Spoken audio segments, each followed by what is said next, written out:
Risman Thurbit Serpentine. But I don't think he ever wore a go night. Anyway, I just want to say that the Karts and the Tempertonis met the composers and over Clog, the Merg, which uses us to be discussable and Potiphizing Cruise, together team mood slipper, the underpedity, so forth, frame shows data vision and order slow diffaction, horizontal friction increases. Corresponding bit more to ice, but that all kinds of kernels of electric facility underlies an progressive course, but is making contest together to slim temperance and expendency. So, I was talking to Bill Goldman, a great friend and a great screenwriter. You know, he wrote Butch Cassidy and the Sundance Kid. He wrote All the President's Men, he wrote Misery, he wrote Princess Bride, he wrote The Longest Day, he wrote Harpy, but extraordinary. And I met him, fortunately, after Fish Called Wanda. And he told me if I wanted to understand Hollywood, I had to read his book. And I read it, and it's called Adventures in the Screen Trade. It was written a long time ago, 1983. And it was a sensation at the time because Bill said at the beginning of the 4th chapter, he said, nobody knows. And I found myself thinking about this a lot because I'm just settling down to write the second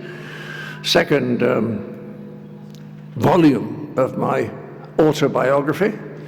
I have to tell you the first volume was not altogether a success. The Daily Mail described it as self-obsessed, which I thought was a little hard on an autobiography, but... And as I started thinking over the various things that I've done that you so kindly enumerated just now, I was thinking, for example, of dear old Monty Python and how that fared at the beginning. After the 3rd episode, the director, Ian McNaughton, bumped into Tom Sloan, who was the head of the department, in the elevator in the BBC Television Centre, and he said, McNaughton, I think it's terrible. I don't know what you're doing with that show. And about 2 weeks later, the heads of department, and there were 9 of them, had a meeting, and the minutes of the meeting were released a few years ago. And out of the 9 heads of department, 7 heads of department said that they thought the show was not going to succeed. They disliked it. They said it had a lot of cruel humor, that it was embarrassing, and seemed to have a death wish. Then the critics couldn't make their mind up at all.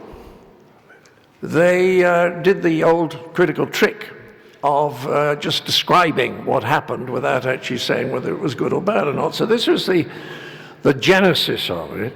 And it wasn't until the 2nd series when Alan Corran, who was himself a very good writer, he was a fine comedy writer and he was editor of Punch, and he gave us a good review in the London Times, and then everyone else decided, this is, as I say, after the 2nd series, about 9 months after it had gone out, that it was probably quite funny.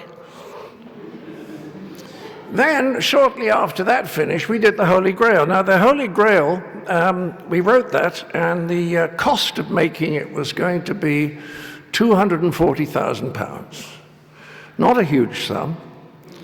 I remember the producer actually ringing me the week before we went up to Scotland to shoot it and asking me if I was prepared to share a bedroom with one of the other stars. £240, and we couldn't find anybody to put the money up. Nobody.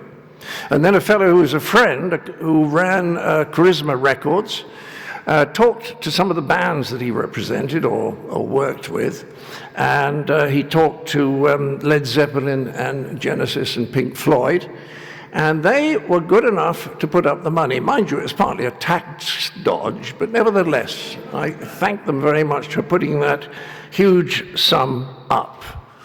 And it kind of reinforces an idea how the creative people in general seem to have a little bit more of a clue about what is going on than most of the suits. Now, when I got to write Fawlty Towers, I wrote a script, and a lot of people now know that the man who at the BBC wrote assessments of scripts, which were then given to the heads of department and anyone else interested. And he wrote about Fawlty Towers. He said it consists entirely of cliched situations and, what was the word he used? Cliched situations and stereotypical characters. And he added, I cannot see it being anything other than a total disaster. A friend of mine called Ian Johnston happened to be in the bar when he heard 3 BBC producers discussing the fact that they had read, each one of them, the first script in the series, because these scripts are circulated to other people in the department, which I think is a very good thing. And they were saying, what has Cleese done? He's made a terrible mistake doing this hotel thing. He should have stayed with Fawlty Towers. And the hotel thing is never going to work. It's quite embarrassing. And when I actually went to Jimmy Gilbert, who'd commissioned it, he said, I like this episode very much, Don, but you've got to get people out of the hotel more.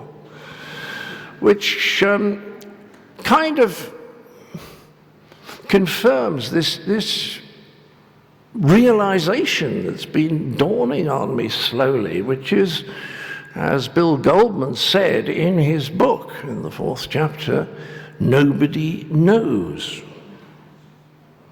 When we wrote The Life of Brian. Now, The Life of Brian, I'm very proud of. I do think that is a very, very good comedy. And it's recently it was voted best English comedy of all time. Now, thank you.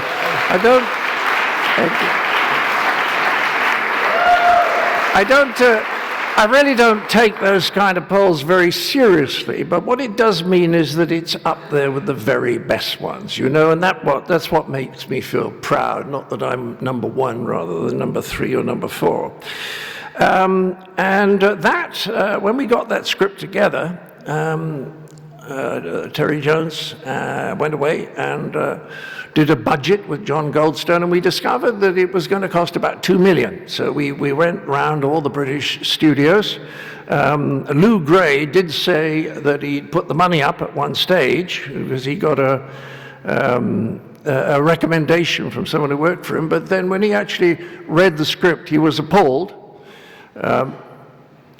Michael Gray actually told me once that what he'd said to the person in the office with him was, are they trying to crucify me? He refused to put the money up. Nobody else would. Nobody else. So we went around America and said, could you give us £2 million to make this little comedy of ours? And we couldn't get a single studio.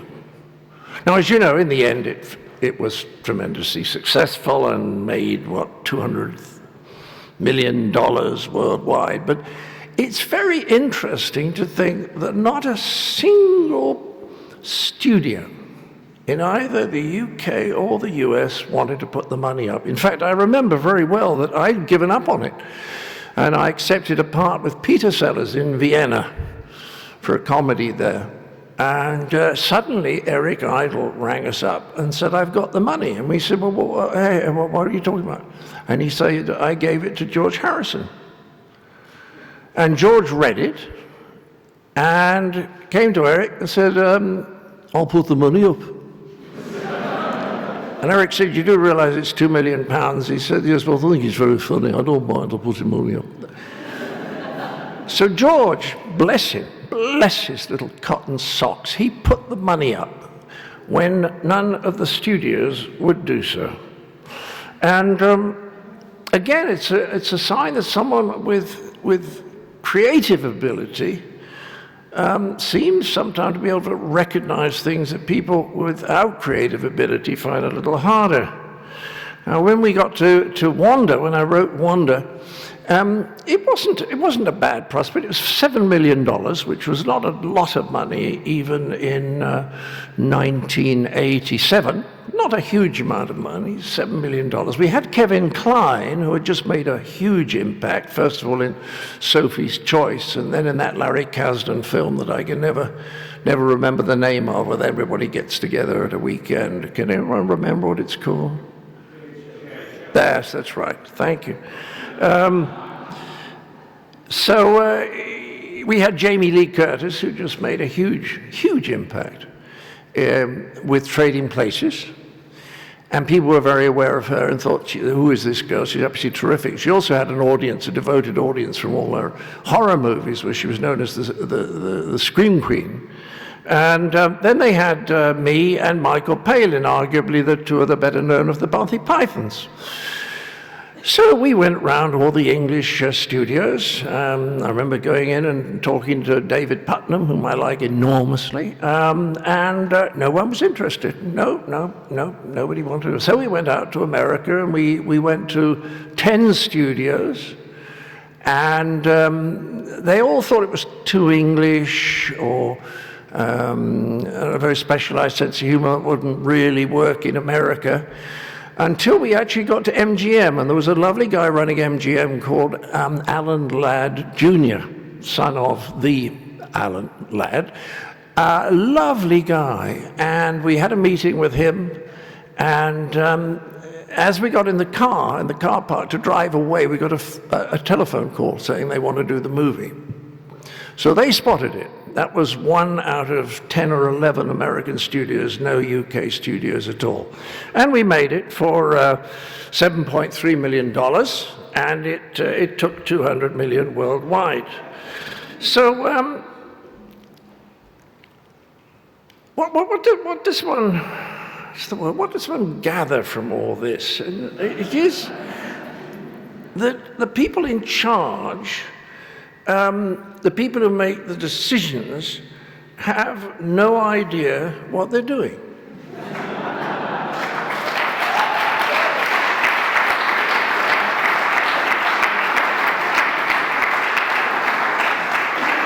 And it's puzzled me for years, and I've suddenly realized something that I don't think everyone else has realized, and it's this, and it's dependent on a bit of psychological research that was done at Cornell, one of the Ivy League colleges. I know, I go there now and again. I'm a sort of phony visiting professor, and I know one of the social psychologists whose name is David Dunning.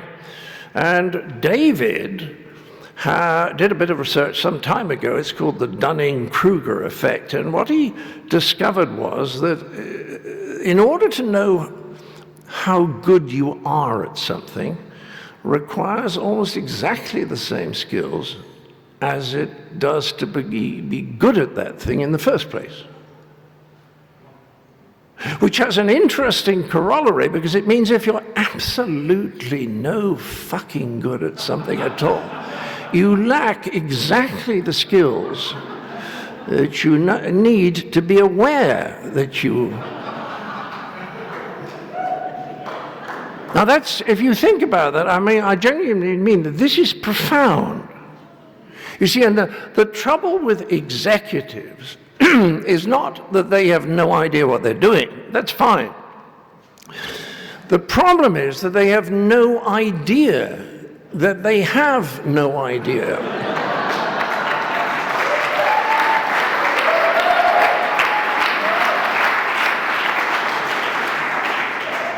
And that's the real problem, because of course it gives them a kind of false confidence.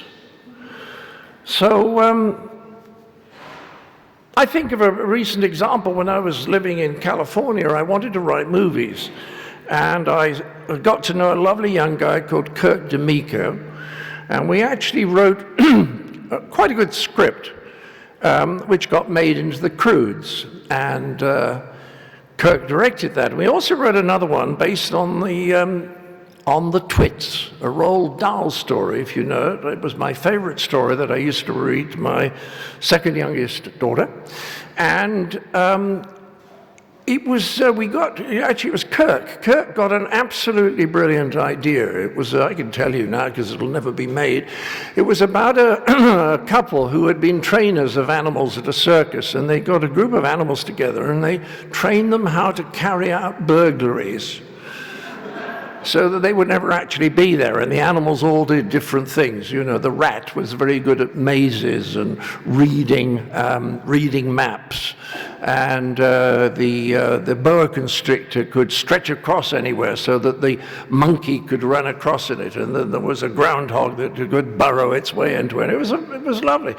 And we wrote a first draft, and we went to see the Disney lady whose name was got it down here. Yes, Nina Jacobson. And she said, we don't get first drafts like this. She said, this is an extraordinary first draft. She said, this is 70 to 75% of the way there. We don't get that on the first draft. And we said, well, that's lovely. We like it. And she then gave us 6 things that she wanted to have changed and gave me her emails. Well, it was all right. The suggestions were okay. So I went off and looked at the 6 suggestions with Kirk, and we sat down, and I emailed Nina and said, is there anything else you want changed? And the answer was no. And so we sent off the second draft, which had one major flaw in it, which wasn't too hard to fix, but otherwise was an improvement on the first draft. But it was a much better ending, a very, very much better ending, which we're rather proud of.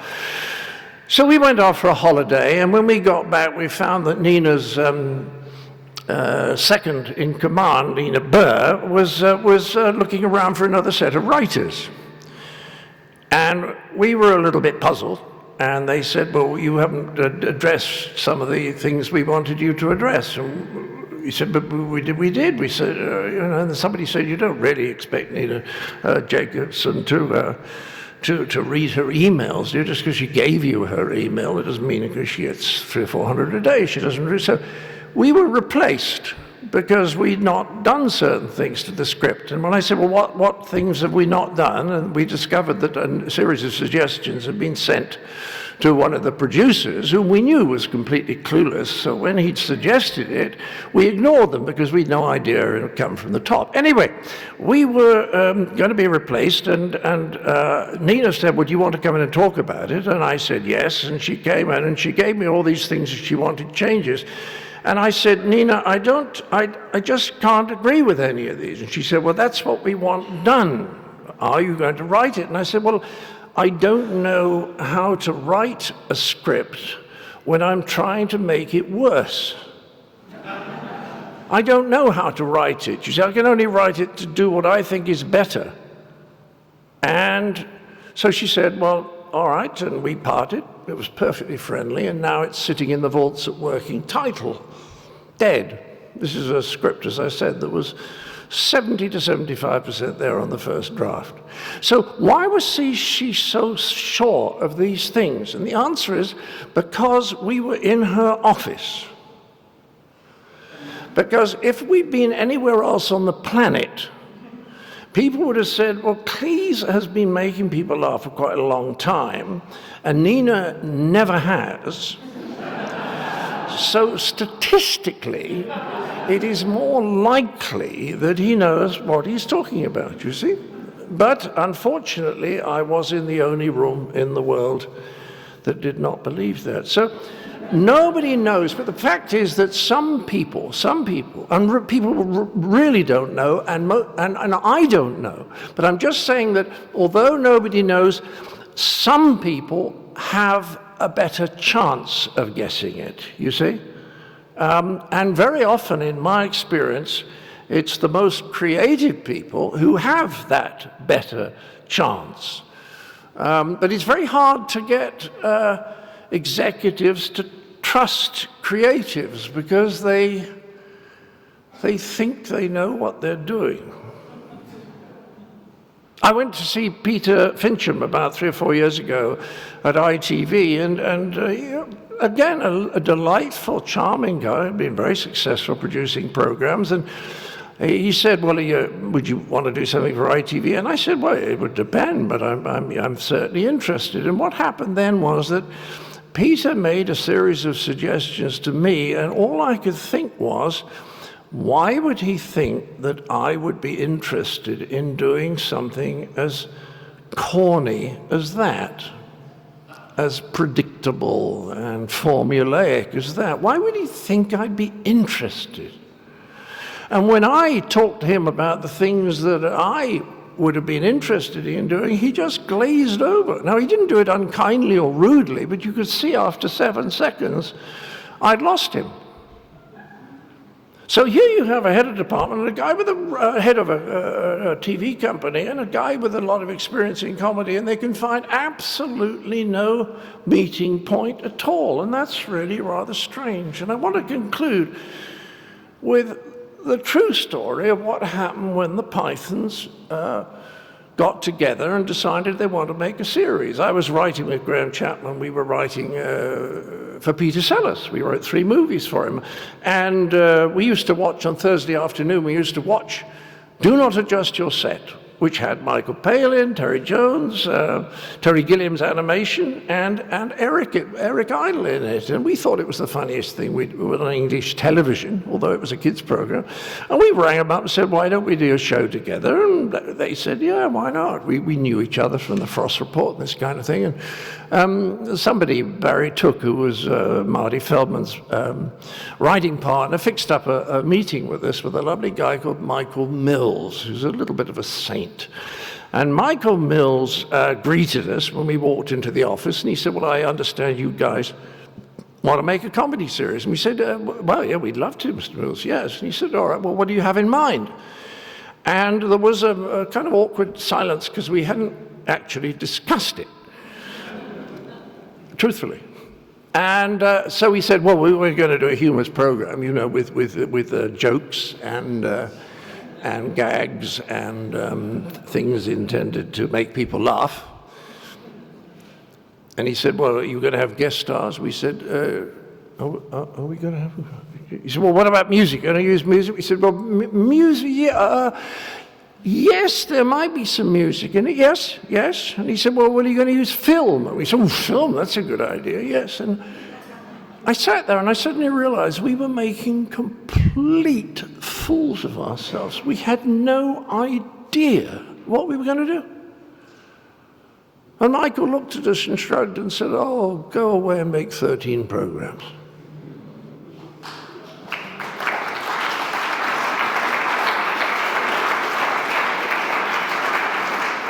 It's wonderful. I don't think it's ever happened in television history that a man has seen a group and said, go away and make 13 programs, and he had no idea what we were going to do, and we had no idea what we were going to do. But the point is, he actually decided to trust the talent.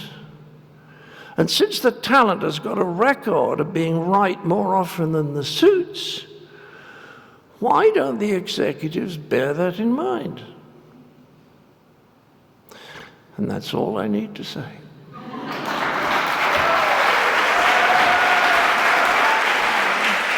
you, John. If you stay for a photograph up here. Oh, yeah. Thank you so much to John. So, John, it seems to me... Thank you, everyone. All right, sit down. Sit down. John, it seems there are 2 important lessons. The first for everyone here who was pipped at the post, that decision was wrong. If you were pipped, the wrong people won. And the second thing to say is that your impression of George Harrison is exactly like your German when you speak it.